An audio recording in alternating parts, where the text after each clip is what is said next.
Good morning, everyone. This is Spencer Michaud, and this is your weekly astrology forecast for June 10th through the 16th.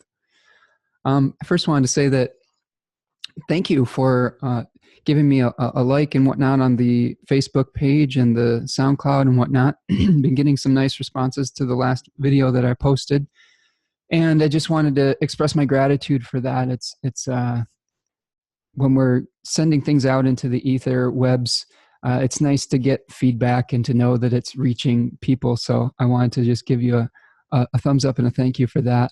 And if you haven't subscribed yet, press a little click on the YouTube channel or the Facebook page or whatnot. I'm going to be, speaking of that, I'm going to be practicing today on some of the vocal tics that I noticed in the last video.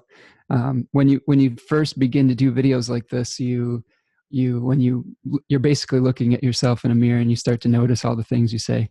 I say whatnot a lot after things when I'm trailing off. It's like I speak in ellipses, trying to complete a thought. So if you notice that, you can get your bingo card out like they do for the astrology podcast, or take a shot of whiskey or something like that. But I'm working on it. Okay, let's dive in. So this week, hopefully you've had a restorative weekend. The moon has moved through Virgo. It would still be in the sign of Virgo in the beginning of the week. I'm going to show you my screen here. Again, I've got Astro Gold, the Mac version of that program up here. And what I'd like to do today is take you kind of step by step through the days of the week. And along the way, I'm going to explain some of the terms that are associated with Hellenistic or ancient Greek astrology. One of the things that I started to do about 2 years ago in 2017 is, first of all, I discovered Chris Brennan's wonderful podcast, the Astrology Podcast, and that was kind of my introduction, along with Demetra George's material, to Hellenistic astrology. And they basically had us dive in with and become saturated with the terms. And my goal was to gain fluency with this language. And I think that when you're starting to study something like traditional astrology, you just have to kind of let it saturate you and go through and define some of the terms, start working out some of the rules, and start just kind of trying to speak the language as much as you can. And you will gain fluency over time. I think this is something that even in a few short years, my fluency has increased. When I first began doing this, there was, some of it sounded like absolute gibberish, but as I've gone along and I've been diligent with my studies, some of those terms have started to make sense and crept into my practice. And I encourage all of you to take the time to learn the definitions of some of these more advanced techniques. And to, even if you're not completely understanding all of the terminology right away, just stick with it. Let it wash over you. Let it, worm its way into your consciousness a little bit. And eventually you'll find that you'll be a little bit more fluent with the techniques, and it's going to start to make sense. The Hellenistic system was very much a unified system. And when you start to see all the patterns and connections within it, it's going to be quite an astonishing and beautiful thing. There are many rationalizations and justifications for why the astrology works, rather than just saying, well, it's this, and it's kind of, it's less abstract, and it concretizes some of these concepts and terms. So I'm going to do a little bit of defining as we go along today. Still working on some of the pronunciations of the words as well, so bear with me with that.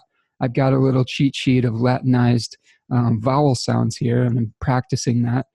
I posted a video on my Facebook page of kind of how to pronounce the Latin terms, so you can check that out if you want.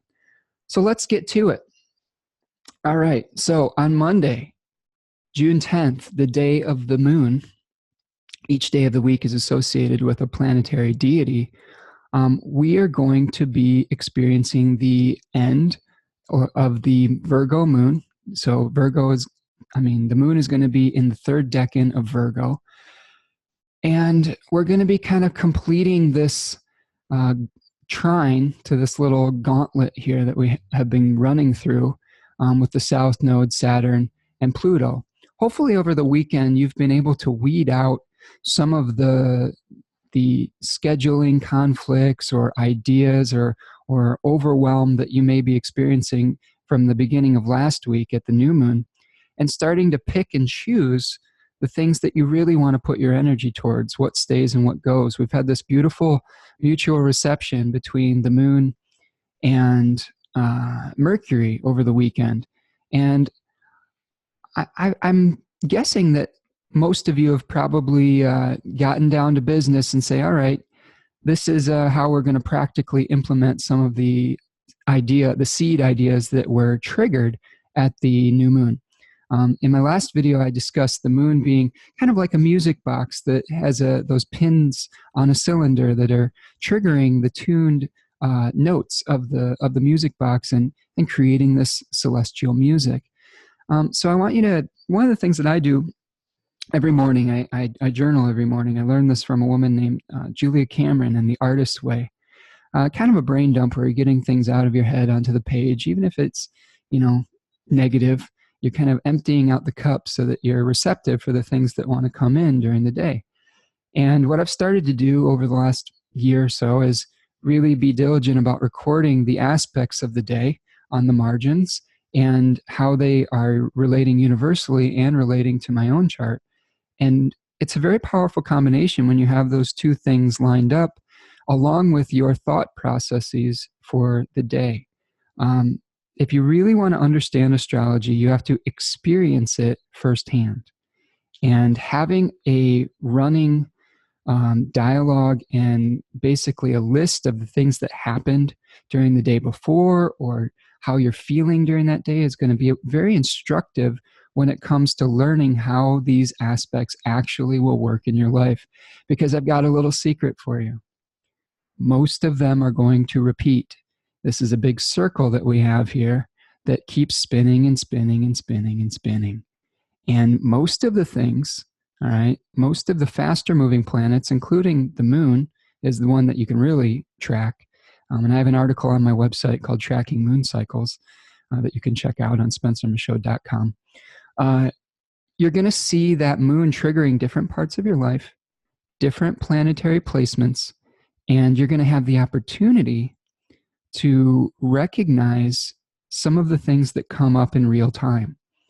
And for example, I noticed that when the moon is opposing my Mars, that there's a little bit of a heat that happens in my communications with my partner.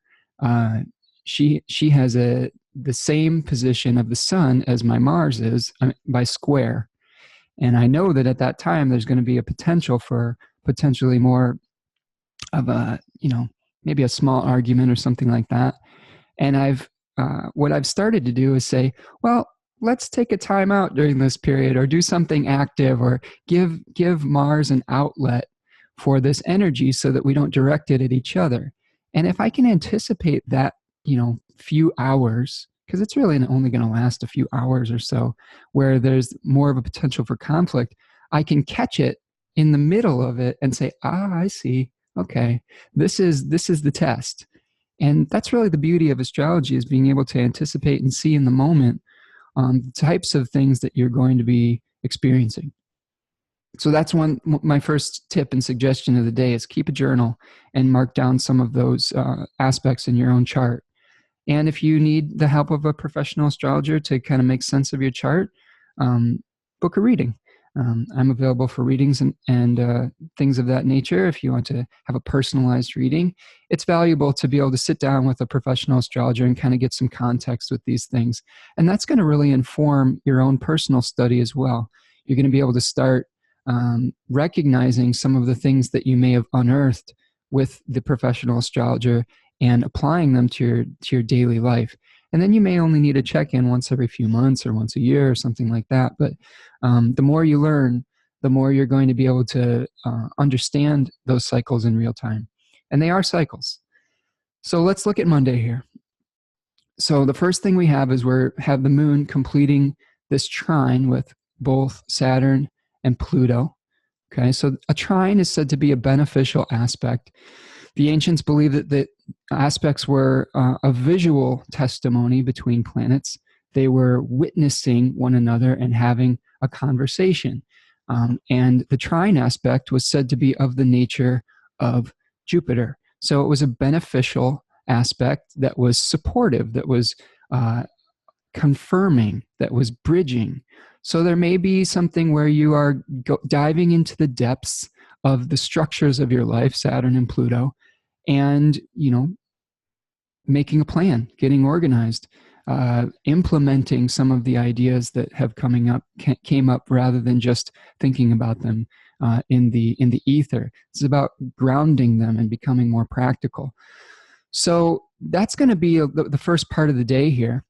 And as we move through the day, we're going to see that the moon is going to be moving into the sign of Libra.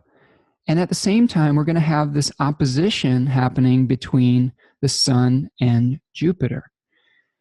Now, I want to explain a concept that I've been learning from Demetra George in her book, Ancient Astrology in Theory and Practice, right here. Wonderful book, a companion book to Chris Brennan's Hellenistic Astrology, the Study of Fate and Fortune, and also to Ben Dykes' material.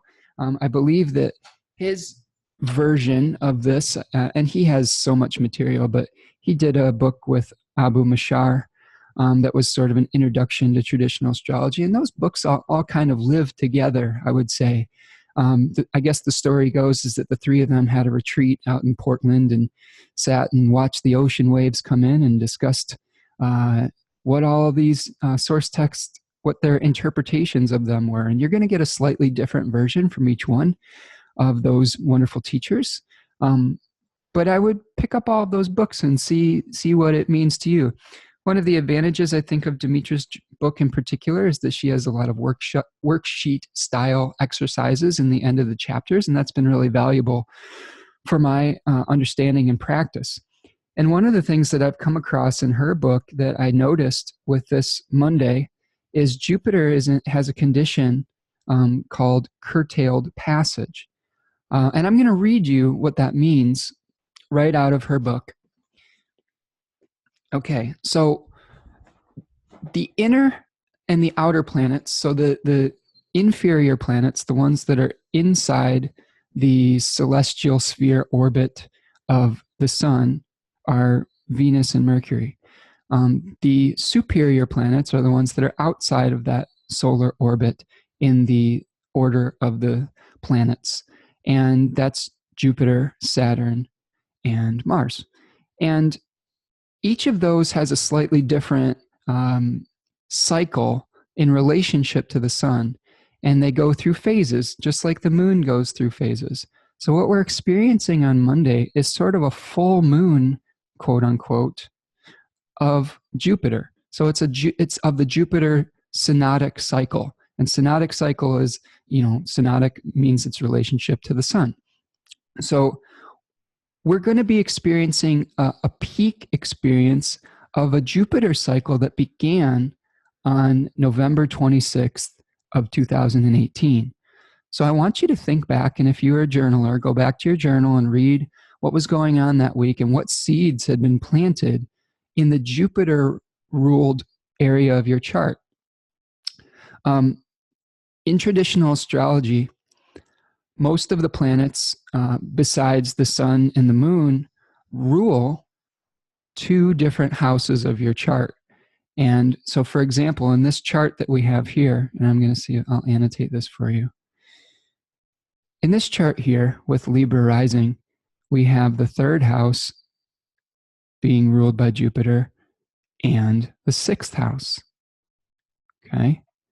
So both of those have Jupiter providing for it in this particular version of a chart. See that? And there's going to be a connection with the topics associated with those places. Excuse me. For example, third house here is generally traditionally associated with siblings, with a community that you share roots with. And the sixth house was said to be the house of bad fortune or bad 2K or injury or illness. So there may be a connection with Jupiter in those two areas of your chart if you're a Libra rising. And you may see a peak experience happening in regards to those two areas of your chart. And it's going to be different for every rising sign.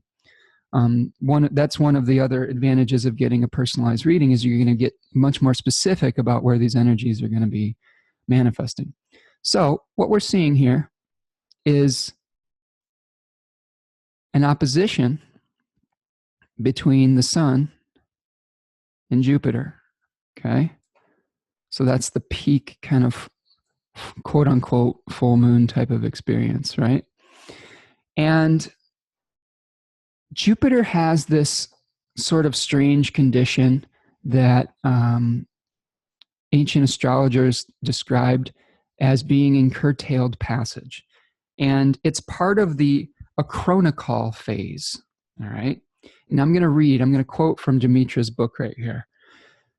And at this phase, at the opposition, the outer planets are going to be retrograde. So they're already going to be appearing to move backwards in the sky. You can see on my chart, the retrograde planets are in red, okay? So these are all the ones that are retrograde right now. It says the planet turns retrograde, weakening and losing its power and strength. It is moving extremely slowly backward, slowly in backward zodiacal direction, and appears to make a loop in the sky. The planet experiences difficulty and reversals in bringing about its agenda. At the same time, the Sun is moving ahead in the zodiacal sequence and comes to oppose the planet. The planet temporarily speeds up when opposite the Sun, indicating confusion and hopes that do not materialize. This disorientation is coincident with it being in curtailed passage, when 7.5 degrees on either side of the opposition. During curtailed passage, the planet is not visible when rising over the eastern horizon after dusk, or setting on the western horizon as dawn approaches, although it can be seen in the sky during the remaining parts of the night. It is the lack of visibility on the horizon that further undermines the actions of the retrograde superior planet. Once the planet passes the opposition point to the Sun, it is said to be of the evening, and after the curtailed passage degree, it can be seen rising and setting again in the evening sky. However, the planet is still retrograde and remains weak, ineffective, and powerless in the acronicol phase until its direct station when it is around 120 degrees behind the Sun. Okay, so how do we make sense of that?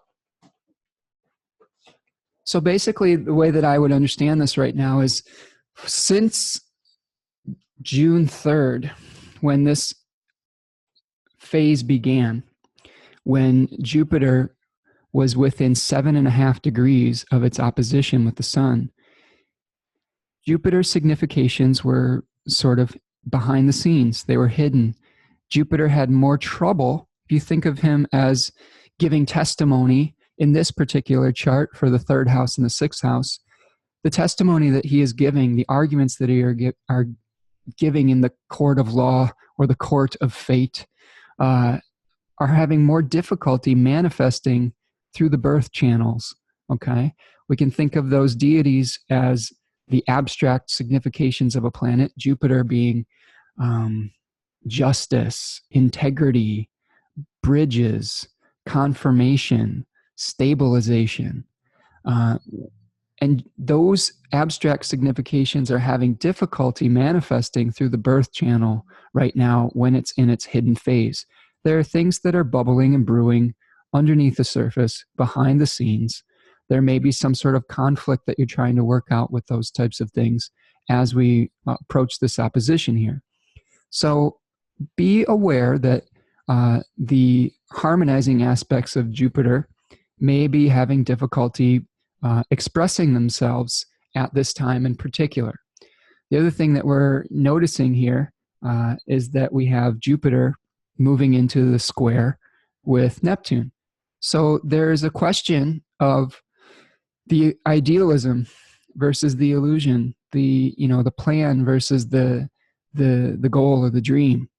And there's going to be some deep waters that we're going to have to wade through to figure out how to move forward with some of these Jupiterian significations. Jupiter wants to expand. Neptune can be associated with illusion, with poisons, with things that are ambiguous. So there may be an ambiguity surrounding your life right now that is becoming a little bit overwhelming. There may be plans that you're trying to put out into the world that, they may feel too big right now. The dream may be getting a little bit out of control. And the question is now, how do you bring that back into focus and back into having an ability to manifest it within the world of form in a way that's going to be healthy and in a way that's going to be productive. Okay, so that's what we're going to be experiencing on Monday. The curtailed passage ends on the 16th at the end of the week. So we're going to start to get some clarity at the end of this week. Now, the other thing that's happening, and I will draw this again. The other thing that's happening on Monday is Mars and Saturn are beginning their opposition by adherence. And the technical term for this is called KOLLESIS. And I believe that's how you pronounce it with the long E, like A, KOLLESIS. And this is part of how planets communicate with one another. And the KOLLESIS condition is when they become within 3 degrees of one another. Actually, this may be a connection. I'm sorry. I'm going to back up. I think this is actually a condition called connection. KOLLESIS is when the planets adhere to one another in the same sign. So here, this is a good example of trying to get your terms straight, and it takes practice. It takes practice. The KOLLESIS condition is when those 2 planets are together in the same sign. So, for example, Mercury is going to be coming into KOLLESIS with Mars within 3 degrees, probably by the end of this week, I would imagine. Okay, and then we're going to have Mercury starting to engage in connection. Okay, that's what happens when you have it by aspect ray. So here we have Mars starting to make an aspect ray within 3 degrees of Saturn. And that's when they're kind of engaging in conversation rather than intermingling their energies like they would if they were in adherence or KOLLESIS or gluing together.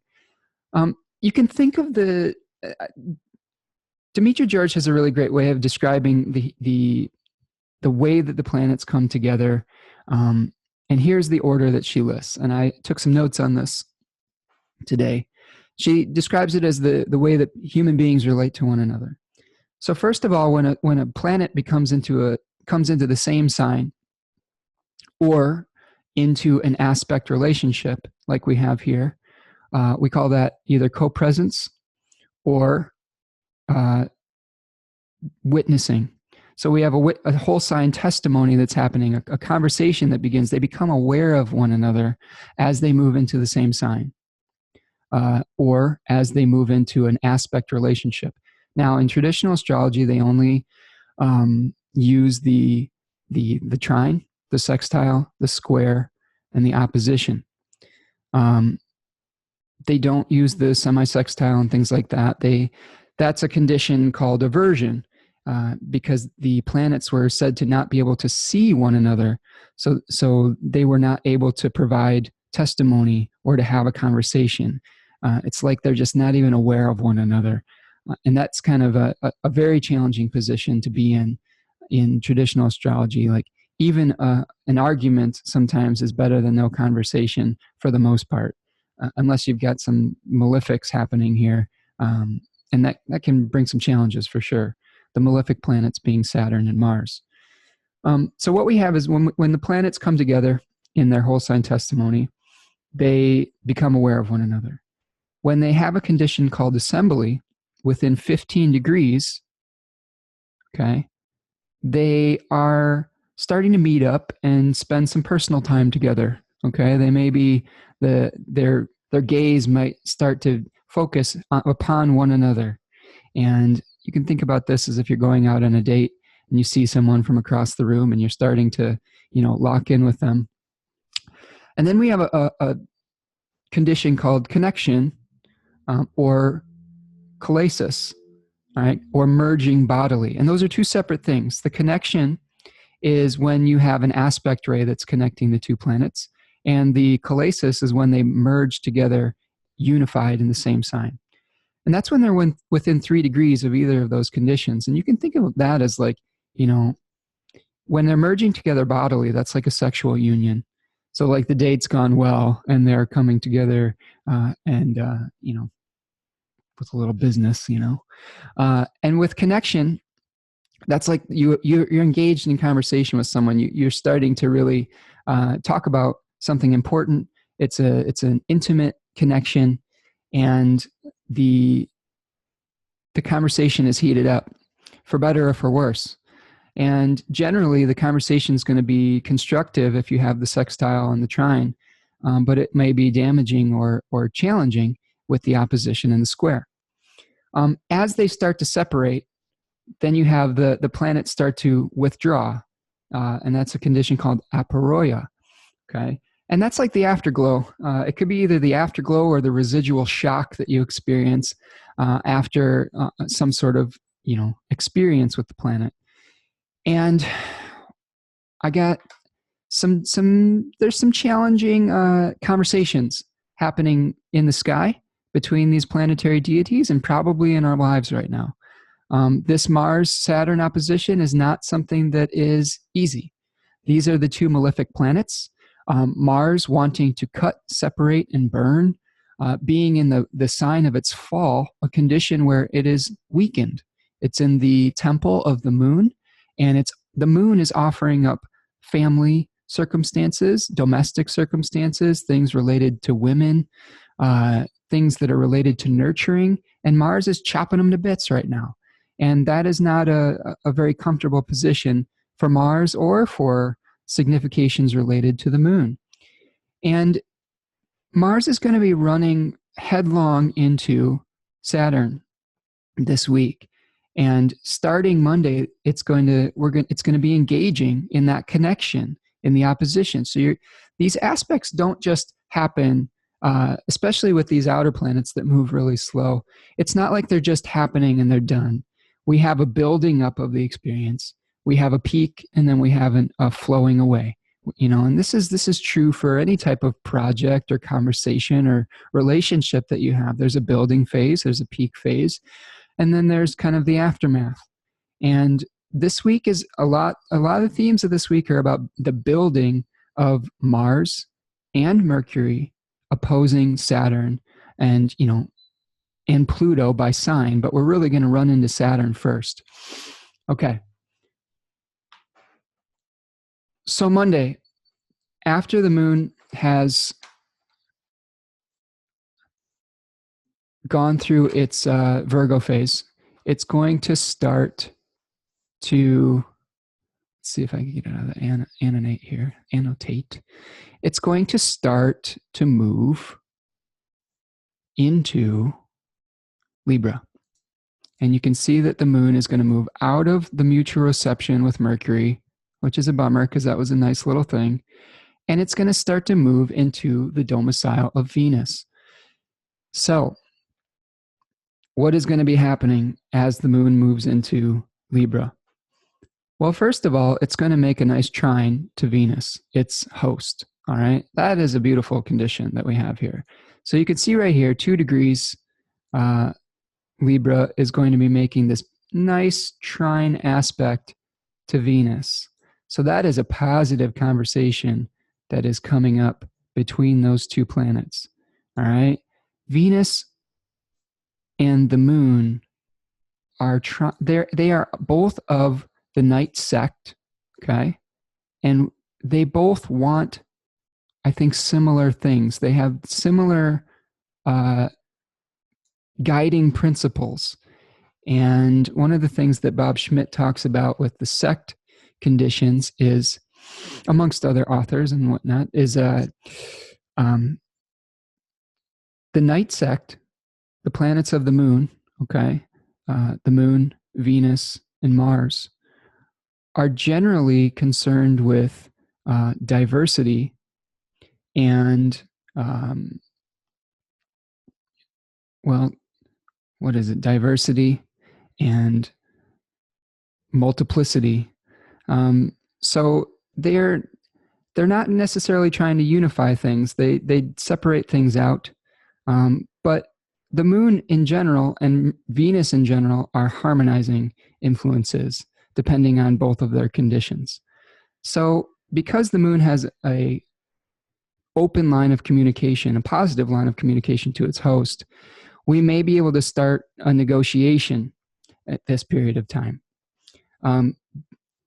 Now, what role is the moon going to play over the next few days when she's in Libra? Well, she's going to be creating this T-square now by sign between, see this? Between Mars and Saturn and the moon. So she's trying to negotiate on behalf of Mars and Saturn and kind of be the intermediary between these two planets. And if I were to move the chart forward a little bit here, oops, I'm going to get rid of all those things.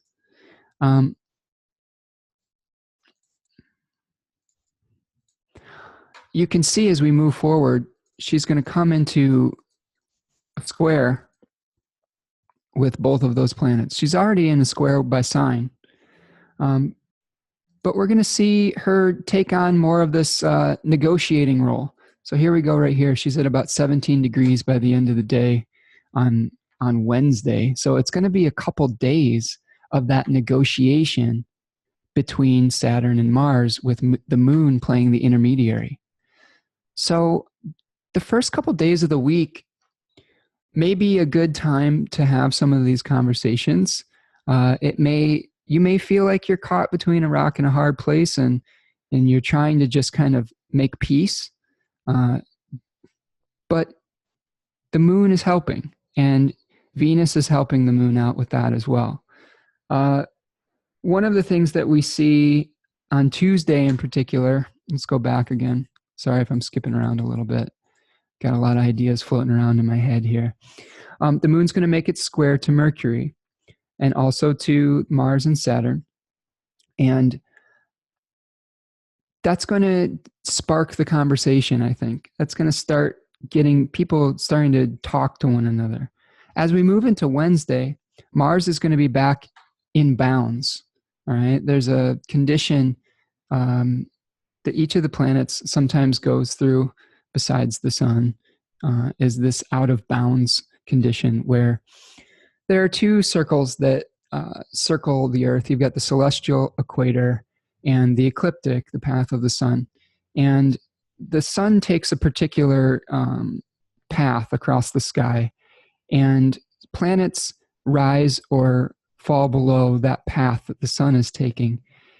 And when they get too far away from the path that the sun normally takes, they're said to be out of bounds. And that is more of a, they're said to be out of the authority of the king. If the sun was thought of as the king and the figure that was keeping these planetary deities in line, when a planet goes out of bounds, it's kind of on its own. It is a little bit outside of the norm. It's not really following the rules anymore. It may be going against the grain. And Mars has been out of bounds for a few weeks, and we may have been having some struggles with martial type of experiences like expressing our anger, our willpower, and things like that. And especially being in the sign of Cancer, where it becomes very passive aggressive. So when Mars comes back in bounds on the 12th, that may be a little bit of a helpful condition for Mars, and being more a little bit controlling our martial energy a little bit, and having it fall into more of an alignment with what is acceptable socially, and so on. So what aspects are we going to see from the moon on Wednesday? So Mars is back in bounds. The moon is going to be trining the sun at 21 degrees. Okay.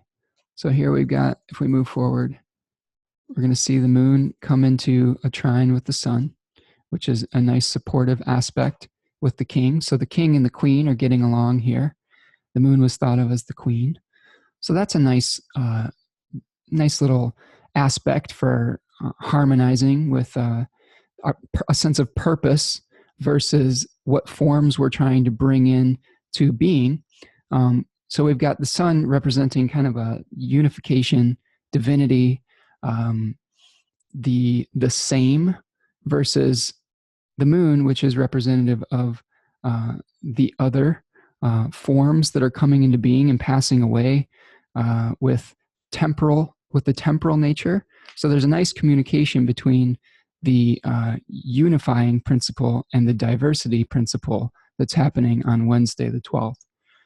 The moon is going to run into a square with Pluto after that, and that may be challenging.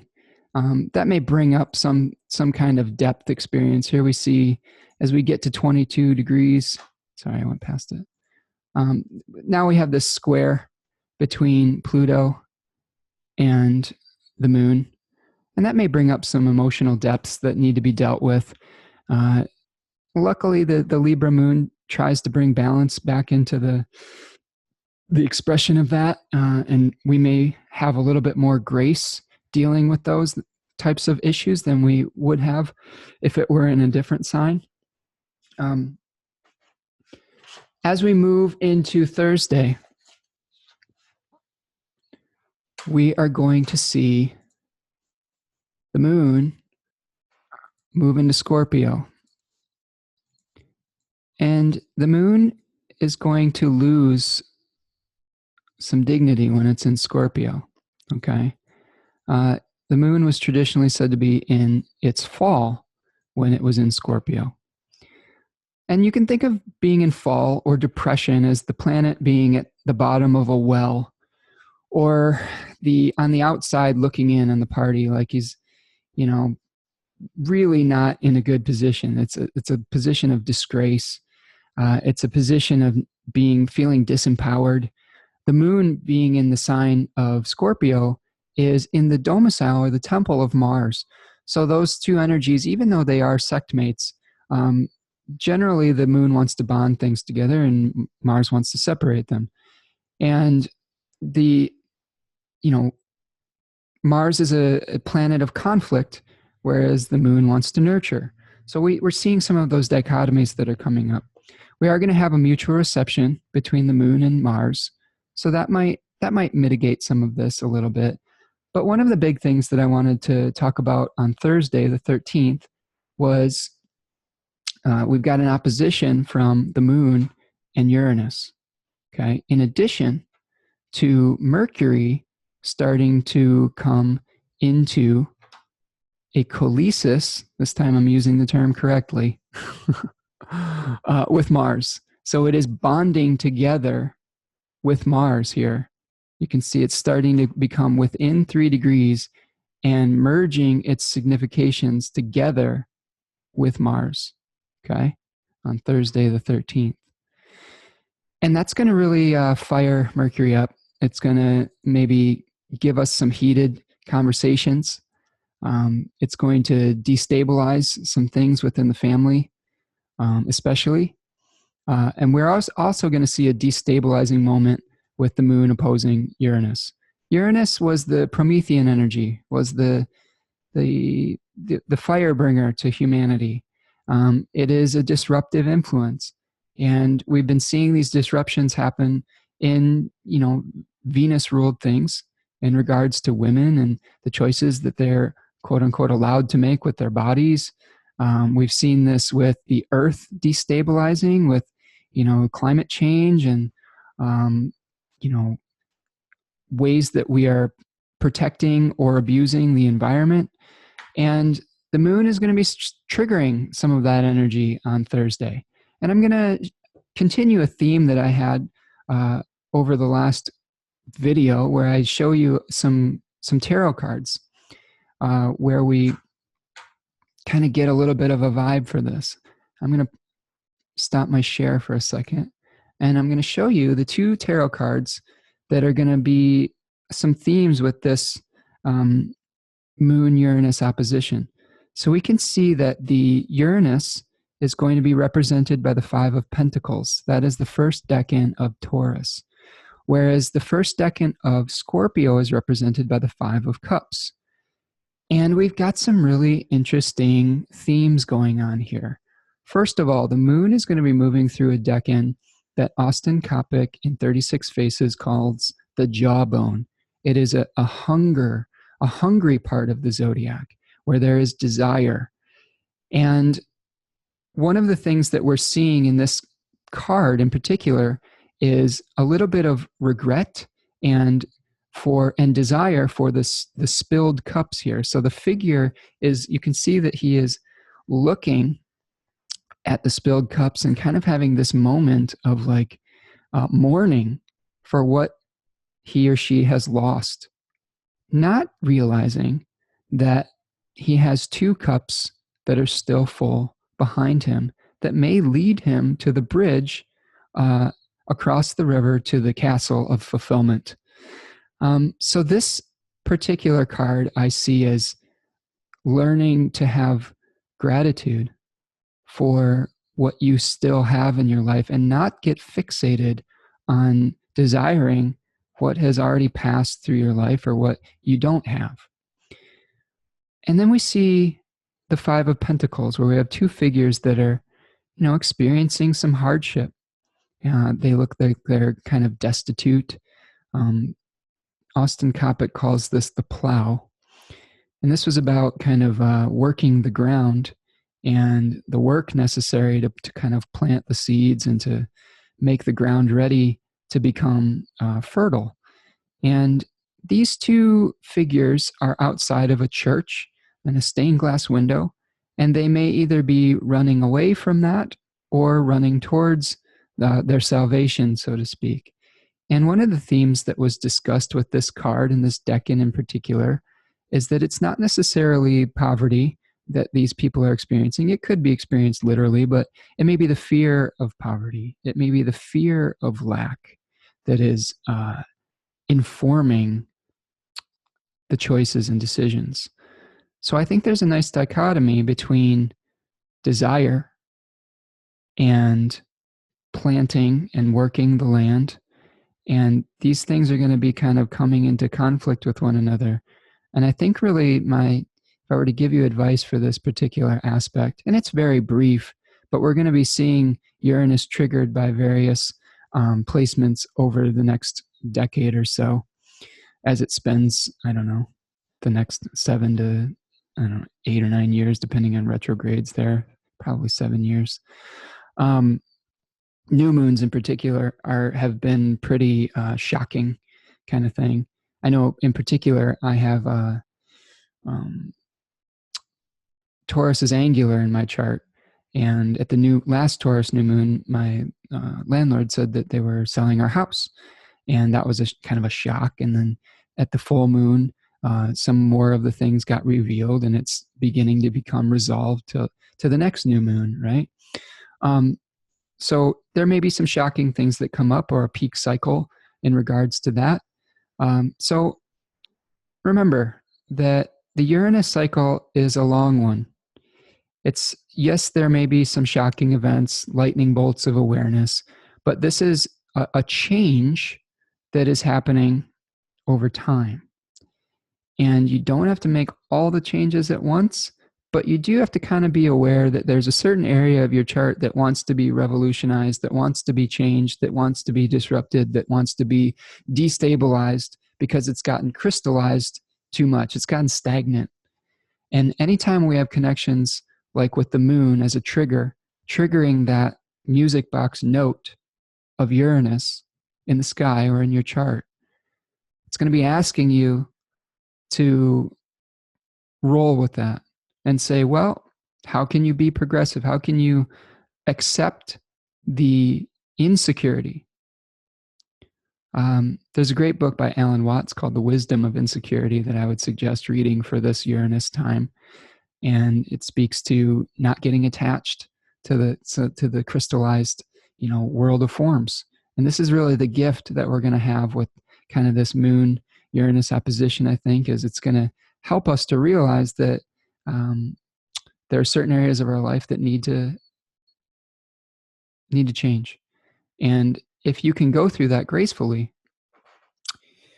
you're going to have a lot less pain that you'll experience. I think that there are certain things in the chart that are foretold and foreshadowed, and you do have choice within that. I know that my good buddy and teacher Adam Allen Boss had a very nice video that I would check out about the moment of death and what is predetermined in the chart or not. And he had some very interesting philosophical thoughts about that, and the choices that we make lead to different possibilities within the chart. And this is one of the existential crises that I went through when I started studying traditional astrology. I mean, I came from a very New Age background where I was very much putting my mindset into, creating your own reality, quantum physics, The Secret, stuff like that, and I'm not discounting that completely. I think I've come a little bit full circle on it. When I first started studying traditional astrology, I really had this crisis of faith and started thinking about, well, everything is predetermined, and it led to a little bit of depression. And now, as I've studied things like alchemy and the purification of the soul, and gotten a better understanding of what traditional astrology is really saying, I think there is some more wiggle room for the choices that we make. I think it's a balance. I think there are circumstances that you are going to face again and again. And I think that how do you navigate it is the real question. So you can come to your own conclusion after studying for where you stand on that spectrum. It's a fascinating endeavor and rabbit hole to go down, because it really is a fundamental question, and it could take hours and videos and years to figure out.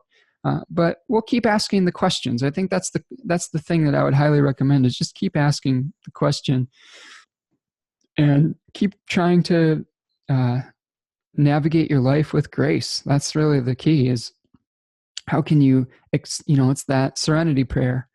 God grant me the wisdom to accept the things that I cannot change the things that I can, and the wisdom to know the difference. And that's some of the best advice out there, really.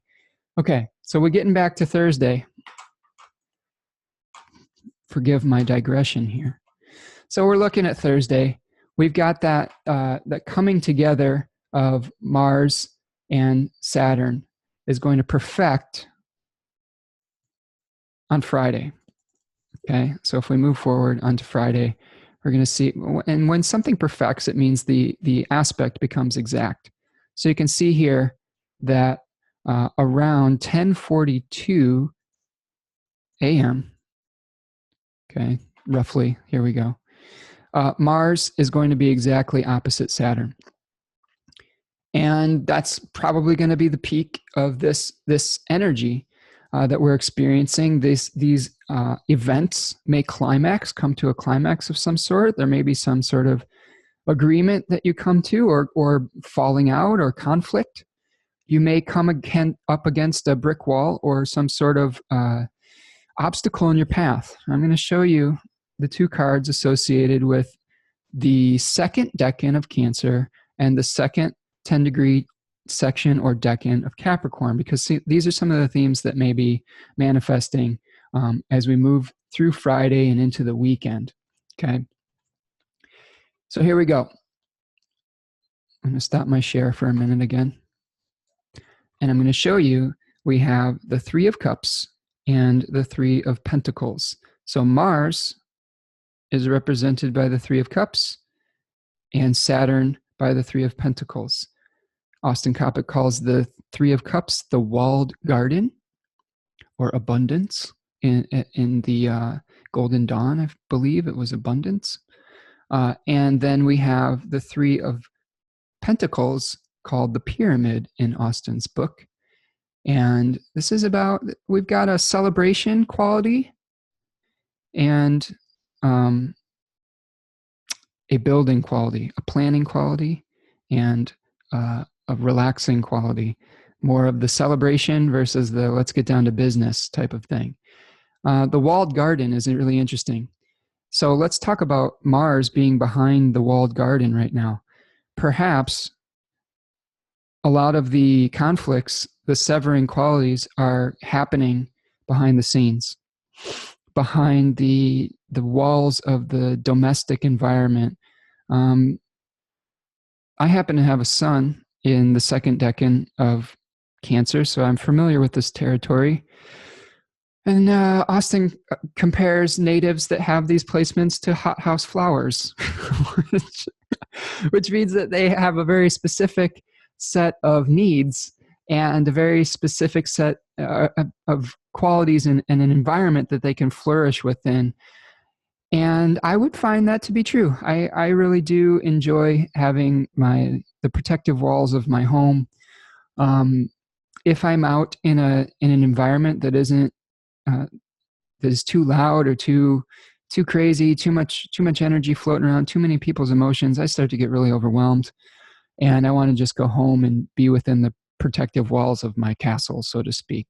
And behind those walls, this is why this is the perfect job for me, because I can make these videos with you and I'm in my house and feel safe and whatever. So it's fun. Technology is wonderful. But Mars right now is going to be operating within that area of the zodiac. And so there may be some conflicts. It's like the warrior has gotten into the garden and is stirring stuff up. He's, got a big, sword, and he's stabbing everybody in the back right now because he's not going to face them head on, right? He's like Brutus, like sneaking up on people and getting them right in the back. So there may be some passive aggressive conflicts happening within the sensitive environment of the home and the family, and it's going to be running headlong into the plans that you're trying to make out in the world. There's big things happening out in the world. There's big structures that are either crumbling or being built up right now with Saturn and Capricorn. And one of the things that I'll tell you is that Saturn is in a much stronger position right now. Saturn's sitting on the throne and able to be like, I'm making the rules right now. And I'm sorry, Mars, but you're going to play by my rules, basically. And Mars is going to throw a temper tantrum. This is I compared this in our month ahead with Adam to the toddler that isn't getting what it wants based on something completely irrational. Like Adam, I believe Adam said, you can wear the poopy diaper as a helmet or something, which is hilarious. So anybody who has kids has come across this moment where your child wants to do something unsafe or ridiculous, and when you say no, when you are Saturn saying no, you're going to get the temper tantrum. You're going to get the expression of anger through emotion. Saturn wants to reject. It wants to exclude. It's the no. It's the entropy principle. It's breaking things down. It also builds things up. It builds walls. It builds obstructions. And last week I talked about Mars coming across an obstacle in the river. So let's say that you've got a dam and the water flow is restricted, or you have a big boulder and you have to pool your resources, your emotional resources, until you can spill around the boundary. And that's going to be something to really keep in mind as we move towards the end of the week. Can you be mature in your relationships with other people if you don't get what you want? I'm reminded of the Rolling Stones. This is something that I like to sing to my daughter when she was young, when she was having this issue. It's the, you can't always get what you want. You can't always get what you want. But if you try sometimes, you just might find you get what you need, right? So I had her trained to the point where I would just start saying, "What song do we sing?" And she'd just start singing it like under her breath. She would be like, "You can't always get," like she'd be giving me the eye roll because she knew that she had ran into the wall. And it was cute. But I want you to think about that this week. Sometimes you can't always get what you want, and there may be a reason for it. There may be a larger cycle at work that is protecting you from making an irrational decision or action.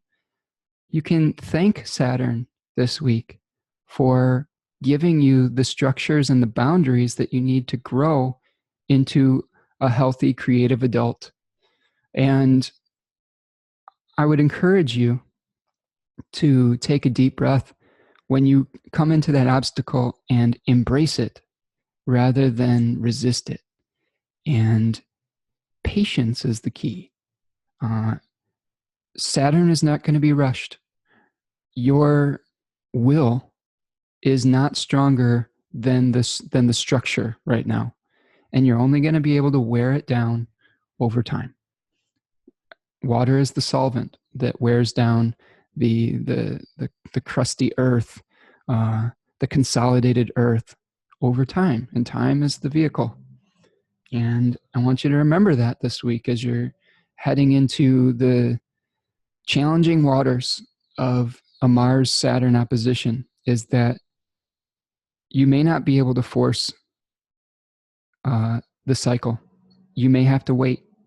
You may have to accept. This may be a moment of accepting something that you can't change right away. Eventually it might change, but it may not change in the moment that you want it to. Okay? This is something that this is one of the myths that we've been told, is that we can just change anything exactly at the moment that we want to. And I think this is where the mature version of, quantum physics, The Secret, positive thinking, doesn't mean you can't make changes in your life, but you're working with the vehicle of time, and you're not just going to be instantaneously be able to snap your fingers and change a cycle that requires a longer period of time to manifest or to cook. Like, you're not going to rush the soup, right? If you're making a soup, you want to simmer it for a while. And there may be conditions in your life that are simmering right now that just need time on the stove. And if you try to eat it, all the vegetables are going to be crunchy and it's not going to be as good. All the flavors aren't going to have melded together. I'm appealing to the Cancerian desire for eating and comfort right now. So think about the soup that you're making and how you can allow those flavors to mingle. And don't, if the soup isn't, you can't rush the soup, and try not to get so pissed off that, don't get so hungry that you taste the soup and it's not ready yet, that you don't smash the pot off of the stove, because that's not productive. Nobody gets soup after that, right? And if you'd just been patient, say, I'm hungry, maybe I'll go have a snack or do something else, you're not going to feel the need or the desire to throw the babies out with the bathwater, so to speak, and work against your own best self-interest. Okay, so that's getting us through Friday.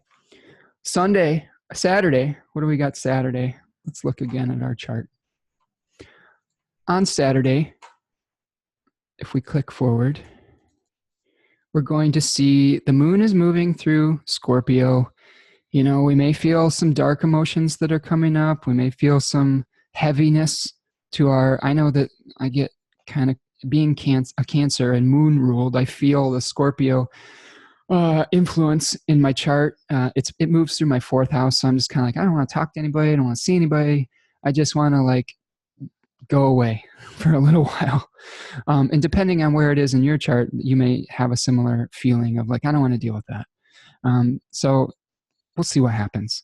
But this is Friday. Friday's a big day. Friday, there's all sorts of aspects happening. But as we get to Saturday, we have this beautiful thing happening. And this beautiful thing is the moon is going to be moving into Sagittarius and lightening the mood, all right, quite significantly. So some of the challenges that may have come up on Friday, the mood's going to start to lighten as we go into the weekend, which is very nice, which is good. We're getting the weather outside's nice. Might be a time to get outside and, start to slough off some of the heavy emotional stuff that you dealt with. Mercury is going to be making a conjunction with the North Node here, or Rahu.